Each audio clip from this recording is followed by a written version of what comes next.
सुनवाई हो रही है वक्फ संशोधन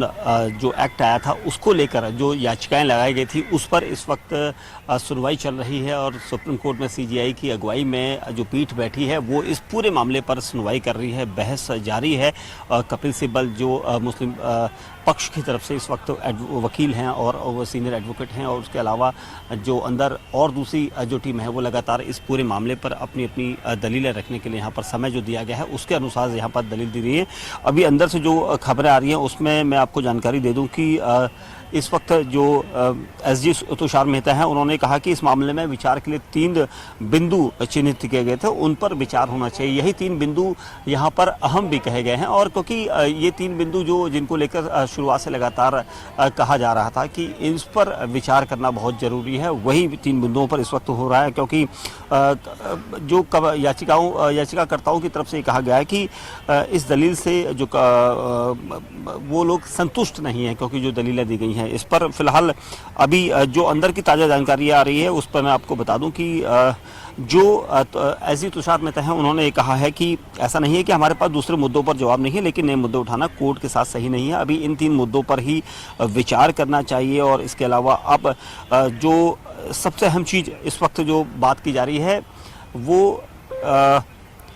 एक बार सिब्बल ने कहा है कि एक बार अगर प्रॉपर्टी वक्फ घोषित हो जाए, क्योंकि ये कहा जाता है कि पहले भी वक्फ की प्रॉपर्टी, क्योंकि वक्फ एक दान है और ईश्वर को दिया गया ये दान है, और ईश्वर का दिया हुआ दान अगर कोई दे दे तो वो ट्रांसफ़र नहीं हो सकता या किसी की प्रॉपर्टी नहीं हो सकता, वो सीधे वक्फ के पास जाएगा। और इसको लेकर यहाँ पर सबसे अहम चीज़ जानकारियाँ जो आ रही हैं उस पर यह कहा गया है, क्योंकि अगर कपिल सिब्बल ने भी यहाँ पर जो पीठ के सामने ये कहा है कि एक बार अगर कोई प्रॉपर्टी वक्फ घोषित हो गई तो वक्फ ही रहती है, और सरकार अपने मन मुताबिक प्रक्रिया अपना कर उसे अपने नियंत्रण में नहीं ले सकती। और इसी को लेकर सिब्बल ने फिर ये भी बताया है कि वक्फ बाय यूज़र का प्रावधान जो इस वक्त सैकड़ों सालों से है, वक्फ बाय यूज़र का प्रावधान, उसको कैसे खत्म किया जा सकता है। क्योंकि वो उन्होंने ये भी उसमें दलील दी है कि अयोध्या फैसले में इस प्रावधान को अहमियत दी गई थी, क्योंकि ये अंदर की सीधी जानकारी हम अपने दर्शकों तक पहुंचा रहे हैं, और इस प्रावधान को अहमियत दी गई थी। इसे सरकार कैसे खत्म कर रही है, क्योंकि वक्फ बाय यूज़र को लेकर क्योंकि रजिस्टर्ड होती हैं। और इसके अलावा उन्होंने ये भी कहा कि अब सरकार कह रही है कि ऐसी वक्फ बाय यूज़र जो प्रॉपर्टी है उसको रजिस्टर्ड नहीं हुई है उनको वक्फ नहीं माना जाएगा। यानी यहाँ पर सरकार ने पहले ही इस संशोधन एक्ट में ये कहा है कि जो कुछ प्रॉपर्टी जो होती है वक्फ में वो अगर रजिस्टर्ड नहीं है तो वो वक्फ नहीं मानी जाएगी। और इसको लेकर अंदर बहस चल रही है, क्योंकि जो संपत्तियाँ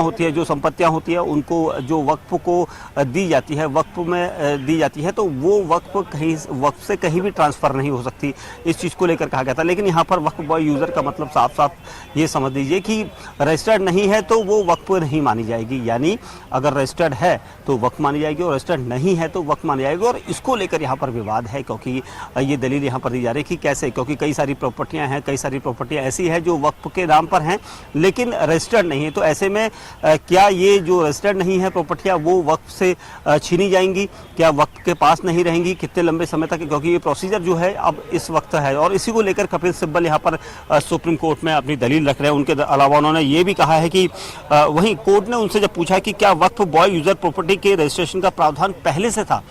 यहाँ पर ये बात जो मैं अभी आपको बता रहा था कि जो वक्फ बाय यूज़र प्रॉपर्टी होती है वो रजिस्टर्ड अगर नहीं है तो वो वक्फ की संपत्ति नहीं है। और इसको लेकर यहाँ पर कोर्ट ने खुद ये सवाल पूछा है कि क्या जो रजिस्ट्रेशन का प्रावधान इस पर पहले से था या अभी लागू किया गया है संशोधन एक्ट के तहत। तो सिब्बल ने ये कहा कि वक्फ बाय यूज़र प्रॉपर्टी के रजिस्ट्रेशन की ज़रूरत कानून में पहले से थी,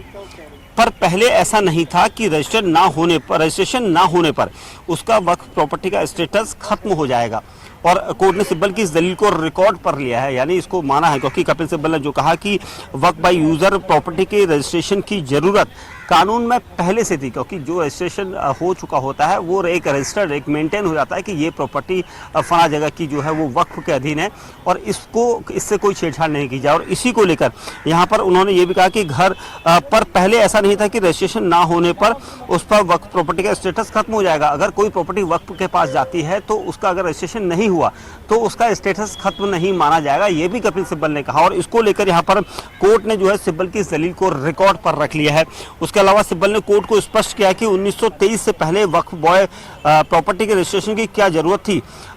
1923 के बाद रजिस्ट्रेशन जरूरी कर दिया गया, पर ऐसा कभी नहीं था कि इसके ना होने पर उस प्रॉपर्टी का स्टेटस छीन लिया जाए। देखिए अंदर की ये जानकारी अब काफ़ी महत्वपूर्ण है, क्योंकि अंदर जो सुनवाई चल रही है, दोनों पक्षों को सुनवाई के लिए यहाँ पर समय दिया गया है और यहाँ पर दोनों पक्ष पीठ के सामने अपनी अपनी दलीलें रख रहे हैं और इसीलिए उनकी तरफ से ये कहा गया। सिब्बल ने कहा कि नया कानून कहता है कि जैसे ही किसी भी इमारत को एएसआई एक्ट के तहत प्राचीन संरक्षित इमारत घोषित किया जाता है, उस पर वक्फ का अधिकार खत्म हो जाएगा। सिब्बल ने यह भी दलील दी है कि नए कानून में प्रावधान किया गया है कि धर्मांतरण के जरिए इस्लाम अपनाने वाला व्यक्ति 5 साल से पहले वक्फ नहीं कर सकता, क्योंकि इसका भी एक प्रावधान होता है और यह प्रावधान पूरी तरह से संवैधानिक है। सिब्बल ने यह भी दलील दी है कि पहले वक्फ बोर्ड में लोग चुनकर आते थे, सभी मुस्लिम होते थे, अब सभी सदस्य मनोनीत होंगे और 11 सदस्यों में से 7 तक अब गैर मुस्लिम हो सकते हैं। और इसको लेकर यहाँ पर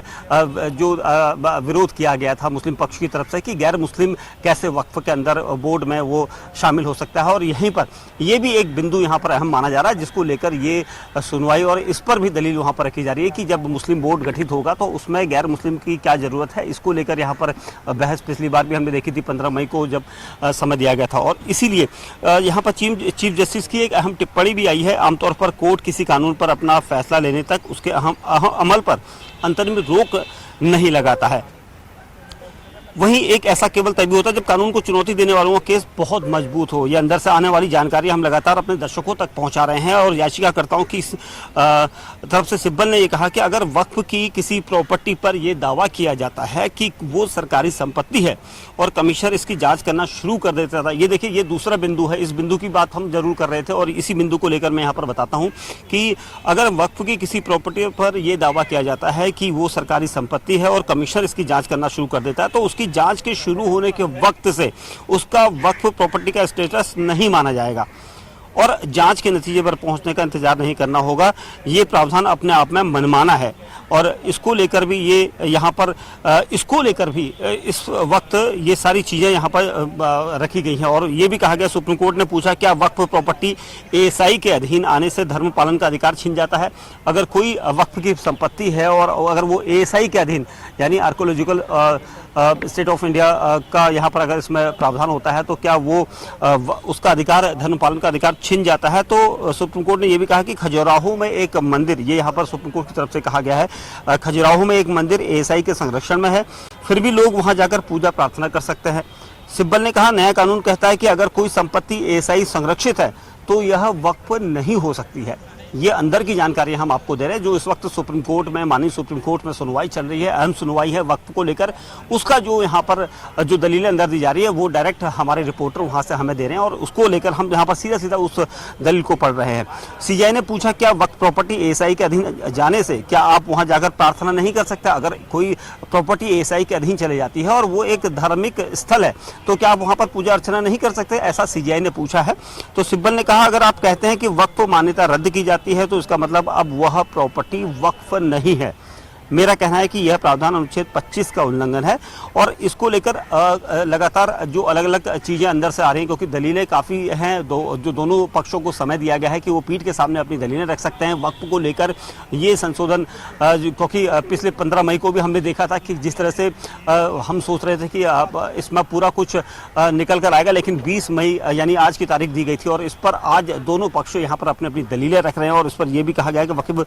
कपिल सिब्बल ने कहा कि अगर आप कहते हैं कि वक्फ मान्यता रद्द की जाती है तो इसका मतलब अब वो प्रॉपर्टी वक्फ नहीं है। मेरा कहना है कि यह प्रावधान अनुच्छेद 25 का उल्लंघन है। उसके अलावा यह भी कहा गया, कपिल सिब्बल ने कहा कि 1954 के बाद वक्फ कानून में जितने भी संशोधन हुए उनमें वक्फ प्रॉपर्टी का रजिस्ट्रेशन अनिवार्य था। सुप्रीम कोर्ट ने पूछा क्या वक्फ बाय यूजर में भी पंजीकरण अनिवार्य था। देखिए, घूम फिर कर उसी पहले बिंदु पर यह बात आकर घूम रही है। वक्फ बाय यूजर जिसको रजिस्ट्रेशन करने की बात हम बता रहे थे, उसी पर एक बार फिर सवाल यहाँ पर जवाब सुप्रीम कोर्ट ने सवाल पूछा है कि क्या वक्फ बाय यूजर में भी पंजीकरण अनिवार्य था, यानी रजिस्ट्रेशन अनिवार्य था। अगर कोई प्रॉपर्टी होती है उसका रजिस्ट्रेशन होता है।